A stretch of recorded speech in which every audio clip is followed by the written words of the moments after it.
भीमराव आंबेडकर की जय.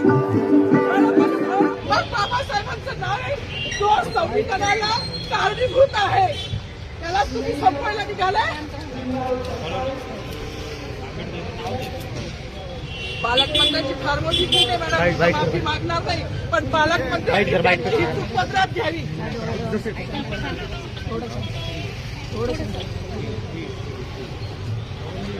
मला मीडियाशी घेणं नाही मॅडम, मला सस्पेंड केलं, मी वाळूच्या गाड्या उपसी, मी माती काम करीन, पण बाबासाहेबांची ओळख पुसून येणार नाही. मला सस्पेंड करायचं करू शकता मॅडम. बाबासाहेबाला संपवायचं काम करायचं नाही.